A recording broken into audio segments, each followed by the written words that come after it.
குழந்தைகளை பிரதிஷ்டை செய்ய போகிறோம். மிஸ்டர் ஜஸ்டின் துரை அவருடைய மனைவி ஏஞ்சல் முன்னாடி வரும்படியாக கேட்டுக்கொள்கிறேன்.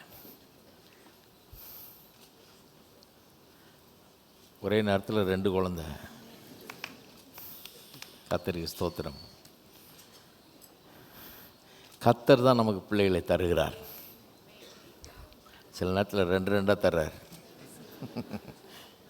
ஏன்னா பெருக பண்ணுவது அவருடைய நோக்கமாக இருக்கிறது. நாம் பெருகும்போது அவருக்கு சந்தோஷம். ஏன்னா நம்மக்கிட்ட பிள்ளைகளை கொடுத்தால், பிள்ளைகளை கொடுத்து ஆசீர்வதித்தால் அந்த பிள்ளைகள் அவருடைய நாமத்தை உரைக்கிற பிள்ளைகளாக இருப்பார்கள்னு அவர் நம்புகிறார். அதனால தான் நமக்கு பிள்ளைகள் உண்டாயிருக்க வேணும்னு விரும்புகிறார். ஏன்னா நம்ம வம்சம் பெருகணும், நம்ம நிறைய ஆட்கள் இருக்கணும் இந்த பூமியில் அப்படின்னு கர்த்தர் விரும்புகிறார். இதெல்லாம் எண்ணி பாருங்கள். அதனால் உங்கள் பிள்ளைய கர்த்தர் ஆசீர்வதிக்கிறார். ஏனென்றால் கர்த்தருடைய வார்த்தையை கேட்டது கர்த்தருடைய வழிகளில் வளர்ந்து கர்த்தருடைய நோக்கங்களை நிறைவேற்றும் என்கிறதுல அந்த எதிர்பார்ப்பை அவருடையவராக இருக்கிறார். பிரதிஷ்டை செய்யும்போது அதான் பண்ணுறோம். நம்ம கர்த்தருக்காக இந்த பிள்ளைகளை பெற்றோம் என்று சொல்லி கர்த்தரிடத்தில் நாம் அர்ப்பணிக்கிறோம். கர்த்தர் நாம் அர்ப்பணித்த அந்த குழந்தையை அவர் எடுத்து அவர் ஆளாக்கி அவர் அந்த குழந்தையினுடைய வாழ்க்கையை வனைந்து உருவாக்கி நன்றாக பண்ணுகிறார். தான் நடக்குது.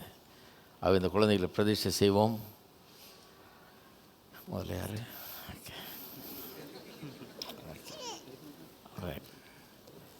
எல்லோரும் கரங்களை நீட்டி இந்த குழந்தையை ஆசீர்வதிப்போம். எங்கள் அன்பின் பிதாவே, கர்த்தராகிய இயேசுவின் நாமத்தில் மண்டையில் வருகிறோம். கர்த்தாவே, இந்த அருமையான குழந்தையை இந்த குடும்பத்துக்கு நீர் தந்தபடி ஆளுமுக்கு ஸ்தோத்திரம். எல்லா நன்மையான ஈவுகளும் ஜோதிகளும் பிதாவாகிய பரலோக தகப்பனிடத்தில் இறங்கி வருகிறது என்று வாசிக்கிறோமே. இந்த நல்ல ஈவுக்காக உமக்கு ஸ்தோத்திரம். பெரிய நோக்கத்தோடு இந்த பூமியில் பிறக்க பண்ணியிருக்கிறீர், இந்த குடும்பத்தில் வைத்திருக்கிறீர், இந்த நாட்டிலே, இந்த ஊரில், இந்த சபையிலே வைத்திருக்கிறீர். உடைய நோக்கங்கள் பெரியது. உடைய நோக்கங்களை இந்த வாழ்க்கையில் நிறைவேற்ற நீர் வல்லவர். உடைய வல்லமுள்ள கரத்தில் இந்த குழந்தையை அர்ப்பணிக்கிறோம். கர்த்தாவே, நீர் தான் இந்த குழந்தையை எடுத்து வளரச் செய்து தேவ கிருபையை இந்த குழந்தைக்கு தந்து எல்லா விதத்திலும் ஆசீர்வாதத்தை நடத்துவீராக. எல்லா தீங்குக்கு விலக்கி வைப்பீராக. சகல நன்மையினாலும் நிரப்புவீராக. வெளியேற்பெற்ற ரத்தத்தை சுற்றி தெளிக்கிறோம். தெய்வீக பாதுகாப்பை வைக்கிறோம். இந்த குழந்தையை உமக்கென்று பிரதிஷ்டை செய்கிறோம். இந்த குழந்தைக்கு ஜெரின் ஆனி டெப்ரினா என்று பிதா குமாரன் பரிசுத்தாவின் நாமத்தினாலே பெயரிடுகிறோம். ஆண்டவராகிய இயேசுவின் நாமத்திலே ஆசீர்வதிக்கிறோம். ஆமென்.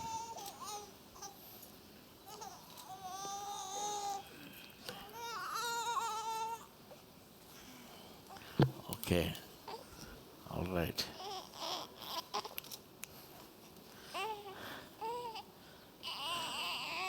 எல்லாரும் கரங்களை நீட்டி இந்த குழந்தையை ஆசீர்வதிப்போம். எங்கள் அன்பின் பிதாவே, கர்த்தராகிய இயேசுவின் நாமத்தில் மண்டையில் வருகிறோம். இந்த அருமையான குழந்தைக்காக உமக்கு ஸ்தோத்திரம்.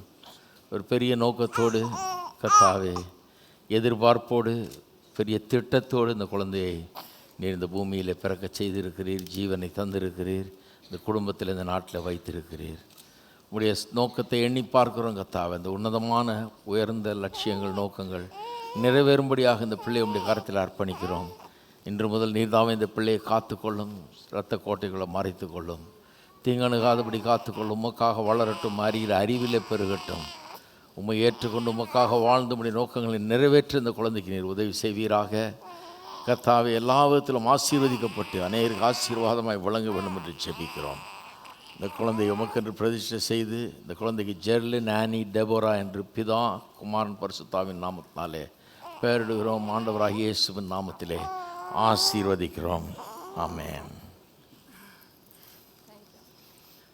பெற்றோருக்காக ஜெபிப்போம். எங்கள் அன்பின் பிதாவே, கர்த்தராகிய இயேசுவின் நாமத்தில் வருகிறோம். இந்த பெற்றோரை ஆசீர்வதியும்.